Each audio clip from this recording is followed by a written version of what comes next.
Bueno, y ahora vamos a nuestro bloque de economía y mercados. Y empecemos con un tema sensible que tiene que ver con el uso del plástico y la tarjetita de crédito. A veces nos tienta a comprar ciertas cosas, contratar ciertos servicios y nos sobreendeudamos. La SBS, la del regulador, la Superintendencia de Banca, Seguros y FPs, ha sacado un informe donde señala que una de cada 4 familias en el Perú tiene deudas que llegan casi al 40% de sus ingresos. Al respecto hemos elaborado una nota.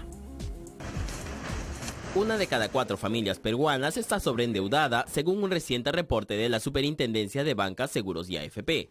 En el caso de estas familias, de cada 100 soles que reciben, 38 se van al pago de deudas, casi el 40% de sus ingresos. Se puede identificar que hay un 25% de los hogares que tienen un ratio cuota-ingreso por encima del 38%. Entonces, un grupo de deudores que al tenerlos claramente identificados, el monitoreo se hace de manera muy cercana. Si bien en promedio las familias destinan el 26.6% de sus ingresos a pagar deudas, si las separamos en 5 grupos de menores a mayores ingresos, los que menos tienen destinan casi el 30% a pagar deudas, mientras que los que más tienen se ubican más bien en el 22.5%. El reporte indica también que las familias de menores ingresos tienen sus deudas en tarjetas de crédito. Sin embargo, la estadística no incluye el factor de informalidad peruana. El Perú, como todos sabemos, opera en un entorno de alta informalidad. Y entonces, cuando uno mira estos resultados, sí, lo hacemos con rigurosidad, lo hacemos porque queremos monitorear la evolución del riesgo, cómo se van moviendo las tendencias, pero es muy difícil observar cuál es el real ingreso de las familias. Los especialistas recomiendan que si usted tiene una deuda, sus cuotas mensuales no superen el 30% de lo que recibe como ingresos, para que pueda mantener una adecuada salud de sus finanzas personales. Bueno, lo ideal es no tener comprometido más del 30% de nuestros ingresos pues al pago de deuda, pero esto puede variar evidentemente si estoy pagando un crédito hipotecario, es decir, para un bien duradero de largo plazo, que es una vivienda, un inmueble, ahí se podría justificar y hay que ver cada caso, ¿no? Igual ese reporte que lanza la SBS. Otro tema importante que estamos viendo en los últimos días y hace poco se ha pronunciado, hace unos minutos en realidad, el ministro de Comercio Exterior y Turismo, es sobre la guerra comercial que estamos viendo, y es una realidad, la guerra comercial entre Estados Unidos y China, que se está trasladando a un plano tecnológico. Estamos viendo ya una guerra tecnológica. Bueno, 170 marcas de la industria del calzado, como las gigantes Adidas, Nike, Converse, le han enviado una carta al presidente de los Estados Unidos, Donald Trump, donde le advierten de los efectos catastróficos, textualmente, de los efectos catastróficos que esta guerra comercial va a traer para su sector. Hablan de un costo adicional al año de $7.000 millones, producto de los aranceles que el presidente Donald Trump ha amenazado con imponer a una serie de productos que se importan de la China, y China evidentemente está tomando acciones similares de reciprocidad. Entonces lo que nos dice esto es que en una guerra, lamentablemente, de las 2 economías más grandes del mundo, como son China y Estados Unidos, todos vamos a perder. Y que lo digan, los peruanos sabemos de esto. ¿Cuáles son los canales de transmisión para la economía peruana? Bueno, el precio del cobre. El principal producto de exportación peruano, ha empezado a caer, y las cifras de los primeros meses del año en cuanto a exportaciones no son nada positivas para el Perú, justamente porque el precio de nuestra principal materia prima que exportamos ha empezado a caer. Entonces ya el Perú siente los efectos de la guerra comercial. Todavía es difícil saber si se van a sentar a dialogar.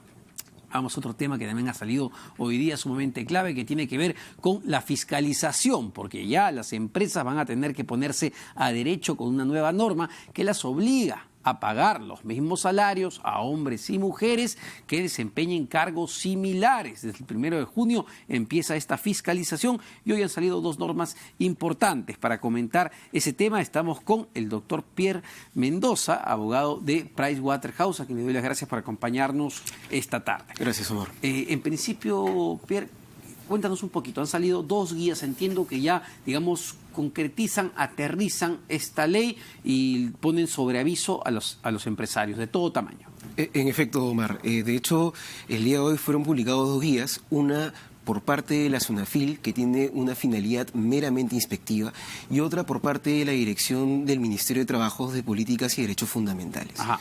Entonces, ¿cuál es el contenido de estas 2 guías? Es importante hacer primero esa precisión porque salen en una fecha prácticamente un poco más de un mes para el inicio de la fiscalización.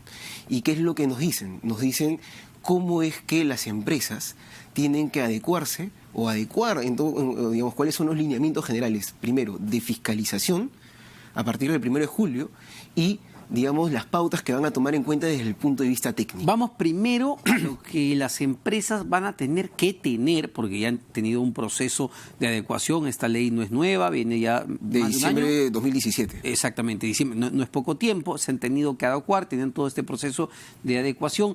Desde el 1 de julio, ¿qué es lo que van a tener que tener las empresas? Perfecto.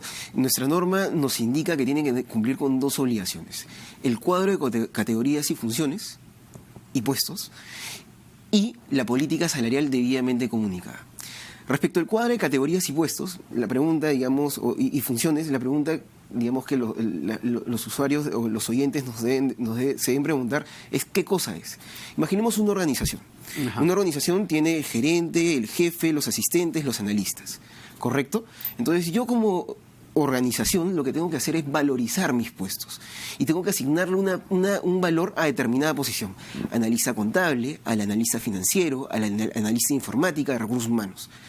Cada posición tiene un determinado valor dentro de la organización. Entonces, en función de eso, yo empiezo a categorizar. Y digo, este es mi grupo, mi categoría de analistas. Esta es mi categoría de jefes. Esta es mi categoría de gerentes, ¿no? Esta es mi categoría de directores. ¿Y en esas categorías establezco los sueldos de cada categoría? Ese es el paso 1. Okay. En función del valor, yo tendría que establecer los sueldos. Ese ejercicio se llama un ejercicio de equidad interna, ¿correcto? ¿Por qué? Porque lo lógico es que si yo tengo un mayor valor en el puesto, deba recibir mayor sueldo. Pero eso no ocurre porque puede deberse a diversas circunstancias. Puede ser que de repente, por antigüedad, una persona cuyo puesto, no estamos hablando de personas, ojo, cuyo puesto tiene menor valor en la organización, de repente tenga una mayor remuneración que alguien que tenga menor valor, ¿correcto? Entonces es ahí donde viene la justificación. Lo que nos ha dicho el protocolo en buena cuenta es, debes tener tu cuadro de categorías y puestos, tú puedes utilizar tu metodología que tú consideres conveniente, Ya. ¿no? Puedes utilizar las metodologías que existen en el mercado, pero también puedes utilizar una metodología propia. Pero ojo, en la guía técnica que yo también he publicado, yo te indico más o menos las pautas, que es básicamente lo que te he comentado, ¿no? ¿Qué es lo que va a fiscalizar en función de esto?